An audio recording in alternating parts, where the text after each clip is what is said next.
My dear students, I know all of you were desperately waiting for this particular session, your complete salt analysis in just 10 to 15 minutes. So in this particular session, I'll be discussing the complete salt analysis topic in just 10 to 15 minutes. And you can expect 2 to 3 questions for sure when it comes to the NEET 2026 examination. But one thing I'm going to tell you, the salt analysis is completely memory based. Okay, it's completely memory based. There is no conceptual stuff and all, right? You have to revise it again and again, then only you will be able to remember all the things which I'll be letting you know in this particular session. And at the same time, the PDF of this particular session I'll be sharing on my Telegram. The name of the Telegram channel is Wassim Bhat Chemistry Official. WASSIM BHAT Chemistry Official is the name of the Telegram channel. So without wasting a lot of time, let's get going. Let's get started with the salt analysis. My dear students, first thing, my dear students, we have got the first type of stuff. What is that? That is the acidic radicals. Your anions are also called as acidic radicals. And in the acidic radicals, my dear students, we have got two groups. Group 1, which are going to react with HCl, and group 2, they react with H2SO4. What all anions are there in group 1 and what all anions are there in group 2? My dear students, group 1 contains your carbonate, acetate, sulfite, and sulfate. These are the group 1 anions basically. These are the acidic radicals of group 1. Similarly, acidic radicals which are in group 2, that is your chloride, iodide, and nitrate. So basically we have to check what are the different tests which are related to all these ions. So let's get to know about that one by one. So first of all, let's talk about your acidic radicals, my dear students. The first ion which you are seeing over here, that is your S-di negative. Now in S-di negative, what all tests do we have? In S-di negative, I would say we have got two tests. One is called as lead acetate test. One is called as sodium nitroprusside test. My dear students, in lead acetate test, what happens exactly? Let me tell you, if you will be having S-di negative in a container, and you will be introducing your lead acetate in that particular container, what does it form? That leads to the formation of black PPT, black precipitate. So basically, for example, you have got a container that's full of S-di negative ions, but you have no idea there are S-di negative ions in the container. You know there are some ions in the container, and you want to check which ions those are. You have got a container in which there are some ions. You want to check which ions those are. Now, if they were S-di negative ions, then at that point of time, when you introduce lead acetate into that, you'll be getting black PPT. That's how you detect S-di negative ions in the solution. Number 1. Number 2, sodium nitroprusside test. Again, my dear students, your sodium sulfide is going to react with this particular complex, and what do you get? You get a violet color, sodium nitroprusside, you call this, right? These colors are very important and you have to remember them. Perfect. Now, what about your chloride? My dear students, in your chloride, again, I've got two tests which you have to remember. One is called as chromyl chloride test. One is called as chromyl chloride test. What happens in that? You'll be taking NaCl, right? You'll be taking NaCl. NaCl is going to react with your K2Cr2O7 in acidic medium. What does it form? It forms red vapors, your CrO2Cl2, which on further treatment with NaOH forms Na2CrO4, which is yellow in color. This is something which you are going to remember. So basically, for example, you have got a solution. Solution contains some ions. You have to check which ions those are. Are those chloride ions or not? Then what do we need to do? You need to introduce K2Cr2O7 in acidic medium. If at the end you get a yellow PPT, yellow precipitate, that means there are chloride ions present in the solution. Okay. Similarly, AgNO3 with Cl negative, it again forms the white PPT, that's your AgCl. Perfect. This is again one more test by means of which you can detect whether there are chloride ions in the solution or not. Okay. I know this is something which you have to remember, and it's not easy to remember. So for that, you have to revise it again and again. And all this I'll be sharing on my Telegram, the PDF of this. The name of the Telegram is Wassim Bhat Chemistry Official. Wassim Bhat Chemistry Official is the name of the Telegram channel on which I shall be sharing the PDF of this particular session as well. Okay, moving on to one more. Detection of bromide ion. What happens? Bromide on reaction with AgNO3, it forms AgBr, that's pale yellow precipitate. Okay. Similarly, my dear students, your Br2, which is basically Br2, it has got brown color. These are brown vapors. On reacting with water, what do we get? We get brown solution. Now there is one more gas which is basically brown in color. That is your NO2. That's your NO2. Now how can you detect whether the brown gas is your Br2 or NO2? When NO2 reacts with water, it forms no brown solution at all. Right? So First of all, your Br2, which is basically your brown vapors on treatment with water, it forms brown solution. Your NO2 on treatment with water, there will be no brown solution. This is the how you distinguish basically whether the gas is your Br2 or NO2, whether it's Br2 or NO2. Similarly, iodide test. My dear students, first of all, your I2, it's basically violet fume, your I2, right? And when I2 reacts with starch, it forms a blue solution. Perfect. Now there is a test for it. That is a layers test. When you take a salt solution of I negative, when you take a salt solution of iodide, let's say you're taking some salt solution of iodide, on treatment with dilute H2SO4, that too with chlorine water, right? Salt solution of I negative with dilute HNO3 and chlorine water. What do you get? You get a violet layer. Perfect. You get a violet layer. This again, something which you have to remember. This is also important. My dear students, moving on to nitrate. Perfect. In nitrate, what do we have to remember? Your NO2, my dear students, it is your brown smoke, right? NO2, brown smoke. There's a test called as brown ring test by means of which you can detect the nitrate ions in the solution. What happens basically? FeSO4 plus NO3 negative salt, the salt of NO3 negative on treatment with FeSO4 and concentrated H2SO4. Perfect, right? What does it give? It forms this particular complex. You call this as brown ring. And my dear students, one thing is important. In this brown ring complex, the oxidation state of iron is +1. Remember, this is asked again in your examination. The detection of sulfate. My dear students, small amount of SO4 dinegative on treatment with concentrated H2HNO3 and BaCl2. It forms BaSO4. That's again your white PPT, white precipitate. Similarly, your carbonate test. My dear students, if you take a salt of a carbonate, right, on treatment with HCl, what do you get? You get carbon dioxide. And my dear students, you know, lime water turns carbon dioxide milky. So what do we get basically? So for example, you take salt of CO3 dinegative on treatment with HCl, it forms carbon dioxide. The same carbon dioxide on reaction with calcium hydroxide, it forms calcium carbonate. Perfect. So lime water turns milky in this particular case. Again, important.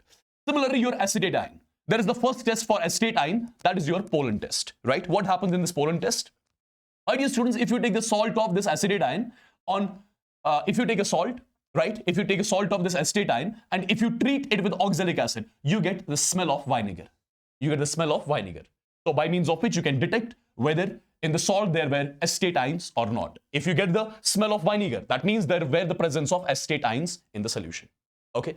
Then you have got sulfite. My dear students, when you take the salt of the sulfite on treatment with dilute HCl, what do you get? You get the smell of burning sulfur, right? Similarly, when you take this same sulfite, sodium sulfite, right, on treatment with BaCl2, what do you get? You again get white PPT, that is your BaSO3. Okay. Similarly, these were your anions. Now let's talk about the tests for the cations. My dear students, your cations are called as basic radicals, and there are groups like group 1, group 2, group 3, group 4, group 5, right? Even the zero group. Perfect for the cations, right? Now let's talk about group 1 cations. Let's talk about those cations which fall into group 1. In group 1, Ag positive, Pb di positive, and this mercurous ion, right? They fall into your group 1. My dear students, remember the reagent used is HCl and the solvent used is HNO3 when I talk about the detection of these ions. Okay. Now you have to remember few things. Your Pb di positive. Here you have got PbCl2. That means it contains Pb di positive. Pb di positive on reaction with K2 CrO4. What do you get? You get PbCrO4. That's a yellow precipitate. Similarly, Pb di positive here, right? You take PbCl2 on reaction with potassium iodide. You again get a yellow precipitate. So this is how you detect whether Pb di positive ions are present in the solution or not.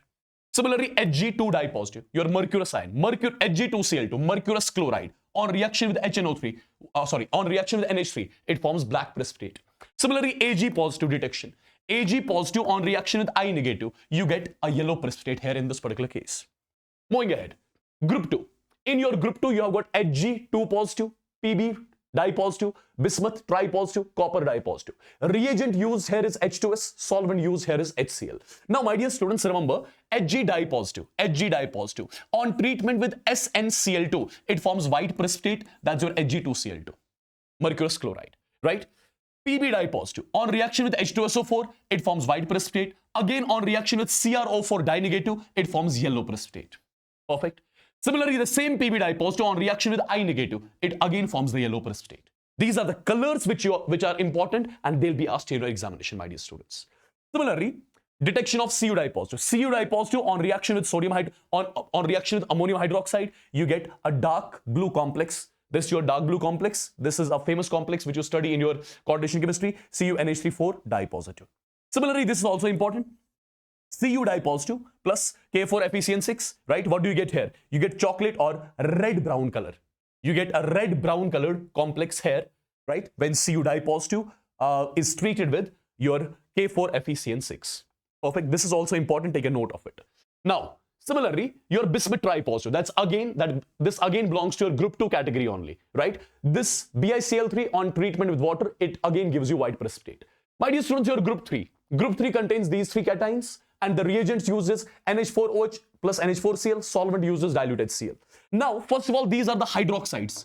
These are the hydroxides of these ions. These are the hydroxides of these ions, and you need to remember their color first of all. Aluminium hydroxide is white in color.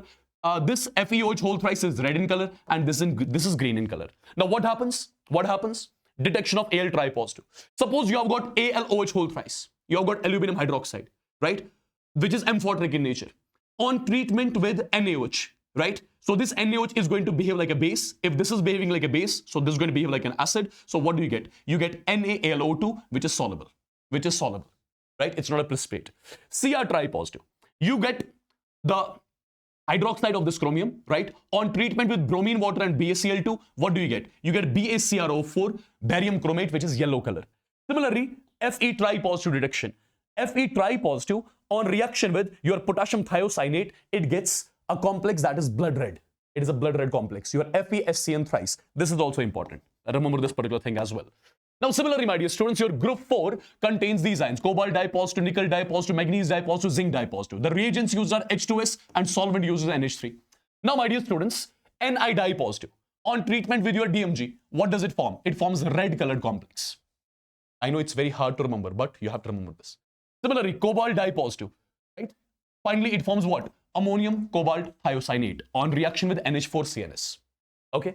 Zinc dye positive on reaction with NaOH, it forms white PPT, and this zinc hydroxide again on reaction with NaOH, it forms zinc sodium zincate basically here.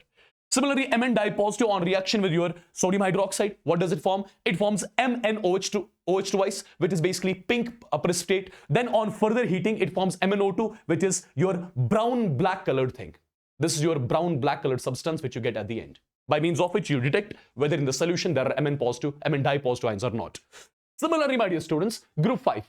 Group 5 contains these cations: Ba dye positive, barium dye positive, strontium dye positive, calcium dye positive. This is the reagent used. Now your barium dye positive, on reaction with K2CrO4, it gets a yellow color. Similarly, Ba dye positive, on reaction with this, you get white color. Here also you get white color. Similarly, strontium dye positive, on reaction with this particular substance, your ammonium sulfate, you get white color, right? White colored precipitate. Similarly, Sr dye positive, on reaction with this particular substance, right? Which is your basically ammonium oxalate. Perfect. You get a white colored PPT also. Calcium dye positive, on reaction with ammonium oxalate, what do you get? You get white colored PPT here also in this particular case. These are again the important ones which you have to remember.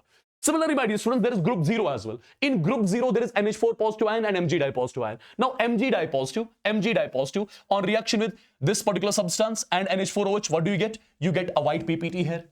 Similarly, NH4 positive, it releases NH3 on reaction with NaOH. This also important point.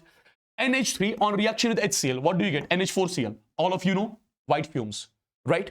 Similarly, brown PPT with your Nessler's reagent. So NH4Cl with this particular substance in presence of KOH, what do you get? You get Millen's base. This is called as Millen's base, which is basically a black-brown PPT you get in this particular test over here, right? By means of which you check whether there are your NH4 positive ions present in the solution or not. Similarly, there are a few more things which you need to remember.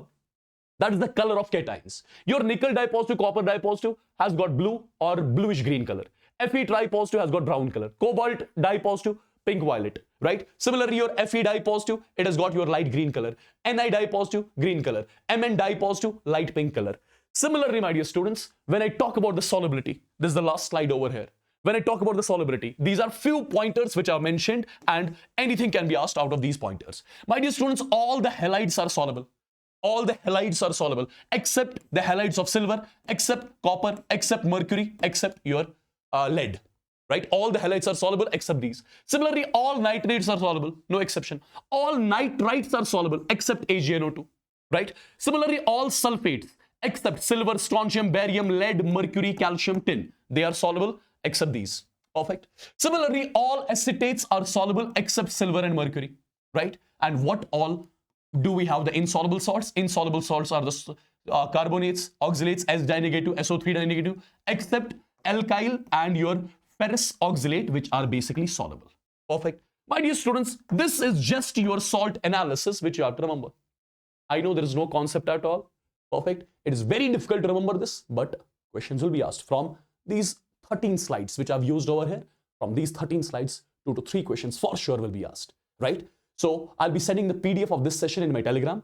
Do check that PDF once. That's going to be super beneficial for you guys, okay? And do read it 2-3 times every day for like 10 to 15 minutes every single day at night. Eventually, you are going to remember all the colors for all the tests of all your cations as well as the anions, right? With this, I'll be taking a leave. You take care. God bless you all and love you all, guys. Bye-bye.